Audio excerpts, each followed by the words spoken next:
Y ahora la entrevista. Seguí escuchando el Ágora en Radio Nacional.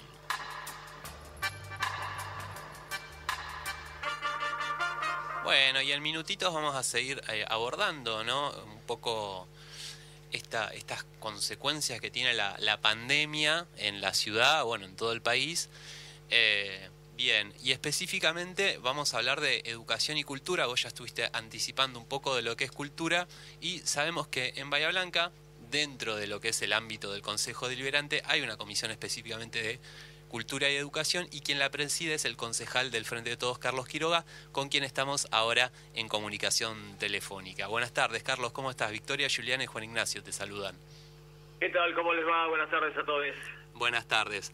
Carlos, antes de preguntarte por estas cuestiones específicas que te tocan por ahí un poco más cerca como presidente de la comisión y de las que te has estado expresando en las últimas sesiones, también en notas en medios, te queríamos preguntar por esta situación que se dio en la última sesión del Consejo, donde expresaste que había un concejal que no cumplía los protocolos sanitarios, específicamente el uso de barbijo, y hubo alguna situación tensa por lo que se pudo ver en la transmisión, algún grito de este concejal, y creo que también que el presidente del cuerpo, de Compagnoni, lo tuvo que frenar un par de veces. ¿Puede ser así? Te pregunto porque viste que a veces por el video no se termina de comprender la situación que se vivió. Sí, es una situación que viene de larga data y tiene que ver fundamentalmente con esa cuestión hasta de sesgo ideológico que tiene el oficialismo de pararse en un lugar negacionista de la peligrosidad de la pandemia. Ajá.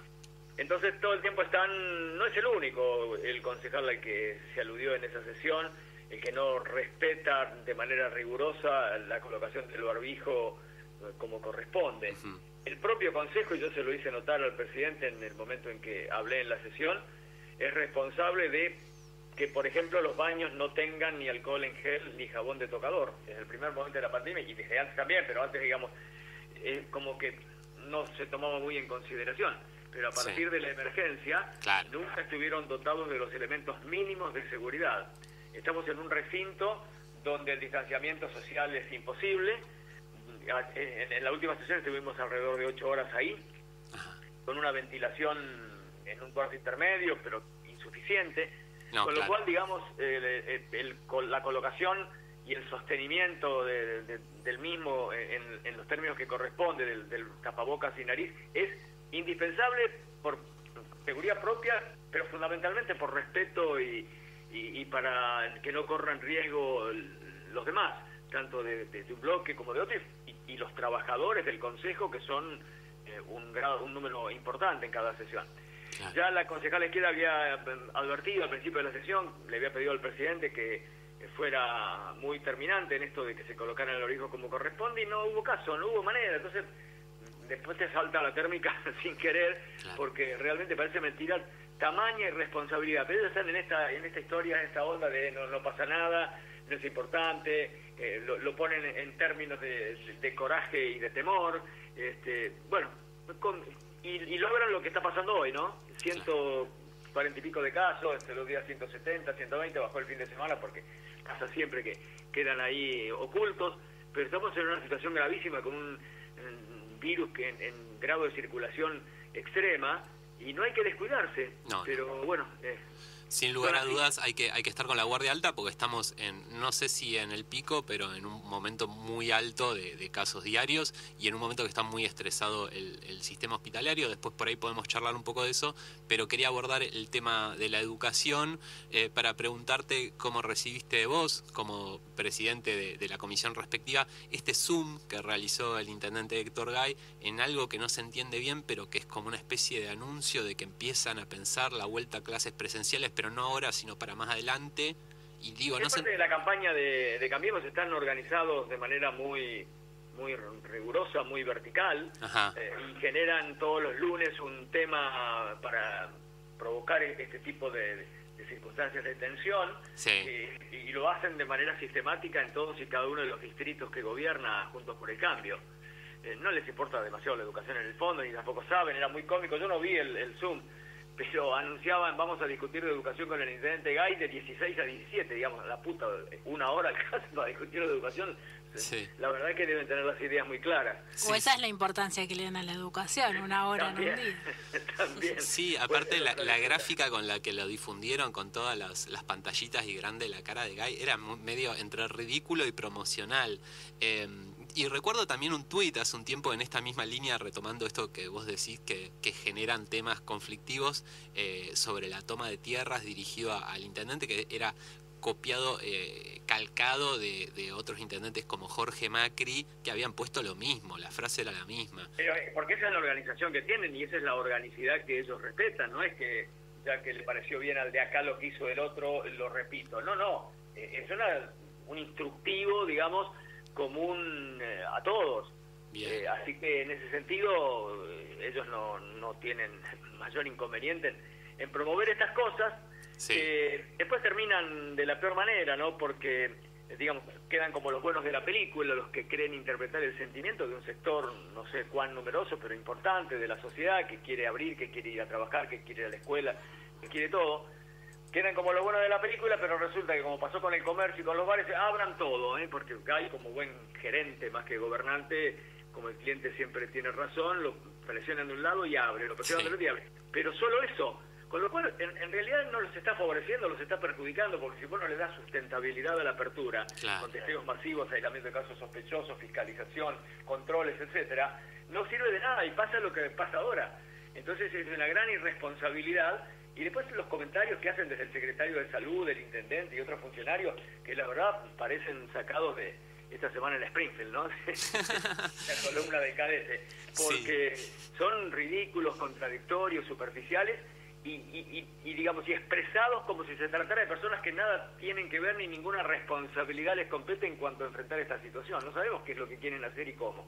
Sí, es cierto. Y a mí, sobre esta cuestión de la educación, bueno, entiendo que o por lo menos desde tu análisis lo ves como algo más, una promoción, una campaña, que una propuesta real. Digo, el municipio, ¿qué tiene que ver con la educación, que es una función de provincia que se coordina con nación? Y por otro lado, viste, me acordaba Juglar cuando fue presentado como secretario de gobierno y la cartera de seguridad se pasó a ser una subsecretaría y se puso en gobierno. Juglar decía, no, bueno, pero ese es un tema de provincia en realidad, el de seguridad. Y con educación ahora quieren ser ellos los que impulsen la vuelta a clases. La verdad que no tiene ningún sentido. No, saben que no. Y en esta cuestión de esta sarta de disparates, ayer estaba viendo que han lanzado una convocatoria a emprendedores y uno de los temas en el que les piden inventen algo que no sirva es cómo hacer testeos masivos. Pero esto ya hay políticas sanitarias. Claro, ya existe eso. Hay método, hay muchísimo escrito y practicado como para que le pidan a algún emprendedor, inventame a ver de qué modo llego a más gente para testearla. Sí, justamente ahora, ayer hablábamos con Pedro Silverman y nos decía que eso es lo que está faltando acá en Bahía Blanca, salir a testear masivamente. Pero no hace falta que ningún emprendedor lo descubra. Claro. Ya está escrito, como hay que tomar la decisión política de llevarlo a cabo.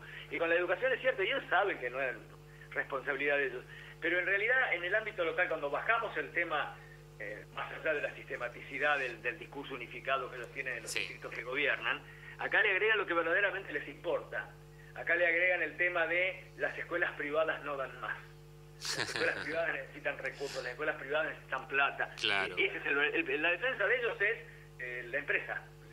Bueno, de hecho, Carlos, perdón que te interrumpa, circulaba en las escuelas privadas el flyer de charlamos con el intendente Héctor Gay y con distintos referentes del PRO, y toda el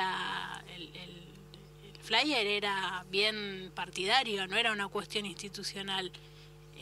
Eso me llegó a mí de un jardín, por ejemplo, privado. Y con respecto a eso, no sé si estás o ¿Cómo? ¿Perdimos la comunicación? No, estoy acá. Perdón, no escuchaba. Con respecto a la educación a nivel local, yo te quería preguntar, porque el año pasado vimos que había un conflicto con respecto al personal y a las docentes que dependían del municipio en cuanto a los jardines maternales, que eso no se resolvió del todo, ¿o no? La verdad que desconozco a qué estado llegó. Lo cierto es que mientras estaba vaciando las fotos debajo del vidrio de su escritorio, el entonces director de Cultura y Educación en la gestión de Vidal, se asumió la absorción de lo que eran los jardines maternales por parte del sistema público, con algún personal que fue absorbido también y otro que fue redirigido en cuanto a sus funciones por la municipalidad, pero desconozco ahí si ha quedado algún pico de conflicto, no se ha visibilizado lo suficiente. Por lo visto no hemos tenido ningún tipo de alerta en la comisión sobre este tema. Hola Carlos, Juliana te saluda. Hola, ¿cómo estás? Yo quería hacerte una pregunta, más sacándote de tema, pero relacionado con el ámbito cultural, sobre el pedido de informe que se hizo en el mes de junio, si no me equivoco, y que se dio respuesta ahora. Preguntarte a ver si podés profundizar un poco sobre eso y también ver qué es lo que se hace después de esto, ¿no? No, en realidad, un par de cosas. Cuando empezó la emergencia por la pandemia, ya se advirtió que los presupuestos afectados del área del Instituto Cultural no iban a ser ejecutados, pese a que la afectación significa que están pensados exclusivamente para ese fin y que no hay chance alguna de redireccionamiento de partidas.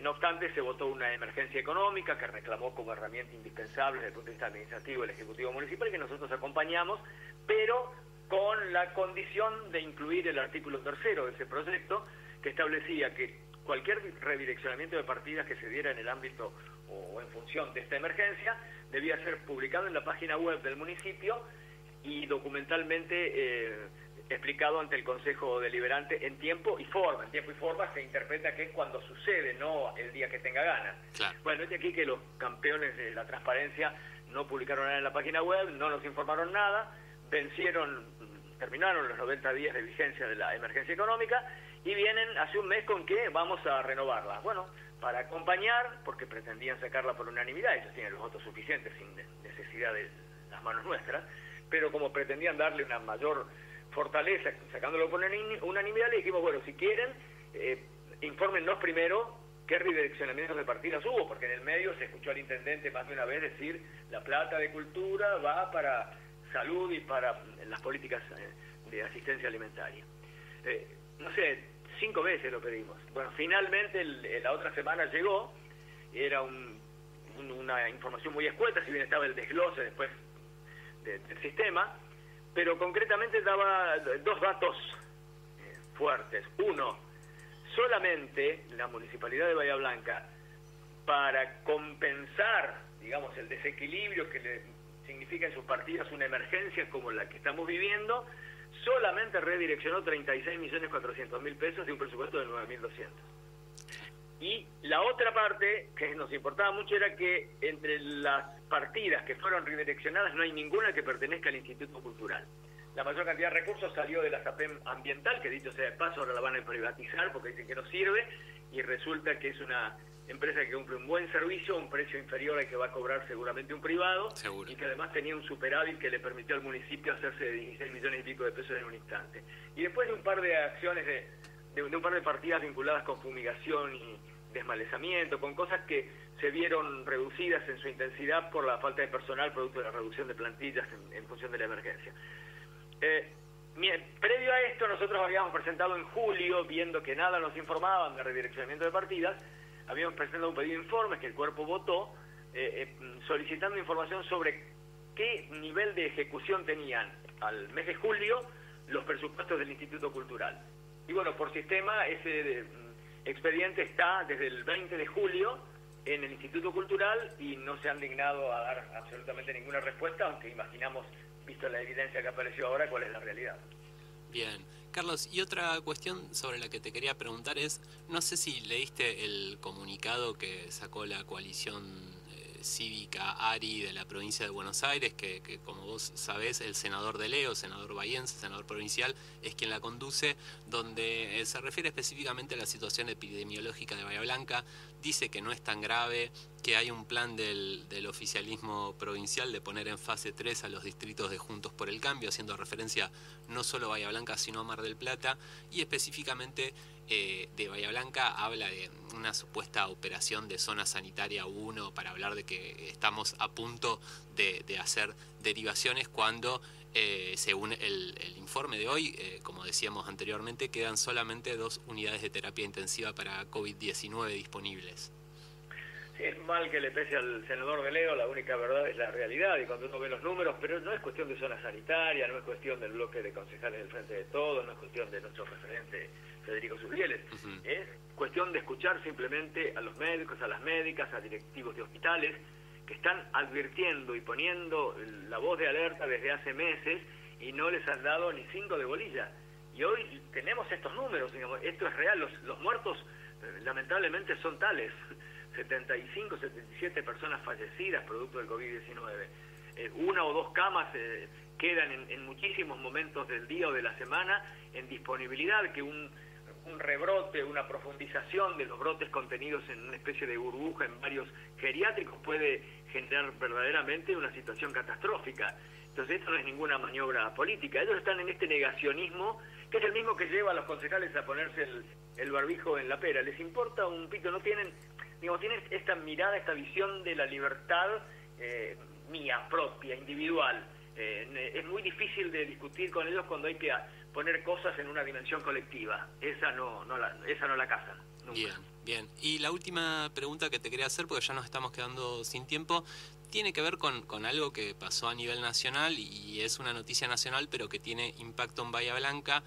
Tiene que ver con esta nueva causa de espionaje que hay, donde se investiga espionaje electoral en la campaña legislativa de 2017. No sé si estás al tanto de que el juez federal de Dolores, Alejo Ramos Padilla, procesó al ex agente Pablo Pinamonti, que era el máximo responsable de las 3 bases históricas de la AFI, en La Plata, Mar del Plata y Bahía Blanca, y también de las 6 bases nuevas del AMBA, desde las cuales se desplegó un espionaje electoral, donde en el auto de procesamiento hay cuantiosos detalles sobre cómo fue el espionaje, en más que nada en lo que es el conurbano. No hay detalles de lo que fue en el interior, pero sí se afirma claramente que de todas las bases, incluyendo desde la de Bahía Blanca, se realizaron labores de inteligencia prohibidas, recopilando información de ciudadanos por el solo hecho de su opinión política, de adhesión, pertenencia a organizaciones partidarias, sociales, sindicales, comunitarias, cooperativas, asistenciales o culturales.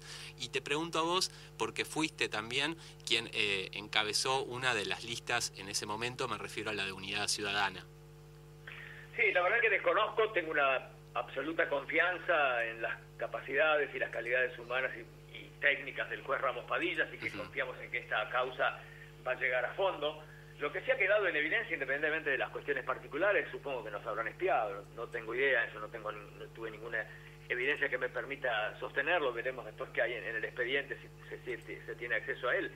Pero, digamos, hubo ahí una cuestión sistemática, con recursos públicos, con órdenes del gobierno desde sus estamentos superiores, de hacer cualquier cosa. Hasta el otro día se supo, por ejemplo, de un grupo de pibes y pibas de centros de estudiantes de secundaria, sí, justamente casi simultáneamente con el aniversario de la Noche de los Lápices, parece mentira. Sí. Ha sido atroz lo que han hecho. Y solamente el amparo que les prodiga la gran prensa hegemónica, que es parte del poder real, es lo que permite, digamos, atenuar la magnitud de semejante disparate, de semejante acción criminal que ha llevado a cabo el gobierno de Macri, ¿no? Pero no tengo ninguna data particular propia de lo que pudo haber acontecido acá, pero sí tenemos en el Frente de Todos, el espacio al que pertenezco, la tranquilidad absoluta de que la causa está en muy buenas manos. Sí, sin lugar a dudas, el juez Alejo Ramos Padilla ha llevado una investigación impecable en esta causa de espionaje ilegal y extorsión, que está bien hacer una causa conexa, me refiero al expediente en el que están procesados Marcelo D'Alessio, el fiscal Stornelli, el periodista de Clarín Santoro, y él la verdad que tuvo la enemistad manifiesta del presidente, del expresidente, mejor dicho, durante el año pasado, y logró sortear todo esto, y la verdad que la investigación es impecable, en cada fallo, en cada resolución se fundamenta extensísimamente.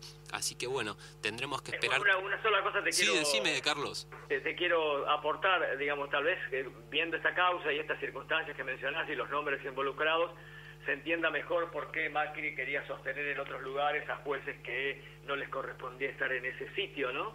Sí. No era por la impunidad de Cristina, en todo caso es por la impunidad futura de muchos de ellos, y ahí están en el marco del poder real el sector de la Corte que responde a estos.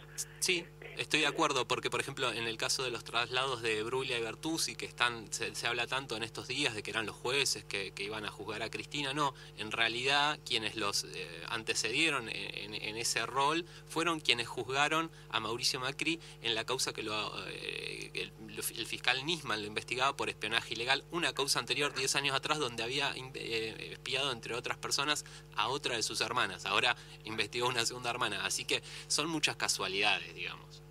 Demasiadas. La única ventaja que tienen todavía hasta ahora es que, bueno, han tenido la artillería con potencia suficiente como para estar un paso adelante en la batalla cultural, y eso es lo que les facilita que semejantes barbaridades no les hayan traído otras consecuencias. Pero bueno, es cuestión de no aflojar, de seguir reflejando la otra agenda en medios alternativos, en todos los lugares donde uno pueda ocupar un sitio para poder divulgar verdades, casos como el que hacen ustedes ahí. Así que con mucha confianza, sin distraernos, con firmeza y dejando de lado los cantos de sirenas que hablan de situaciones terminales que son un mero invento, son otra pirotecnia ahí como para, bueno, tratar de llegar a las instancias que ellos quieren, y es que no haya acciones y medidas de gobierno, políticas públicas que le afecten en lo más mínimo sus intereses, ¿no? Eso es lo que sí. En eso están más preocupados que en nada. Coincido en el análisis, es lo que se deja ver en sus acciones.